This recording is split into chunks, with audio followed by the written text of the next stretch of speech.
dar iubrești, mi-ai schimbat prezentul. Tu m-ai învățat să trăiesc momentul.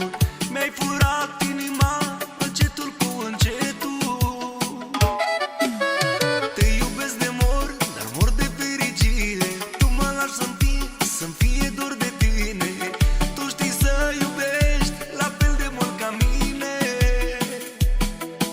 Ești tot ce-mi doresc, tot ce iubesc. De la zi la zi mai rău mă îndrăgostesc. Tu ești motivul meu de fericire. Tu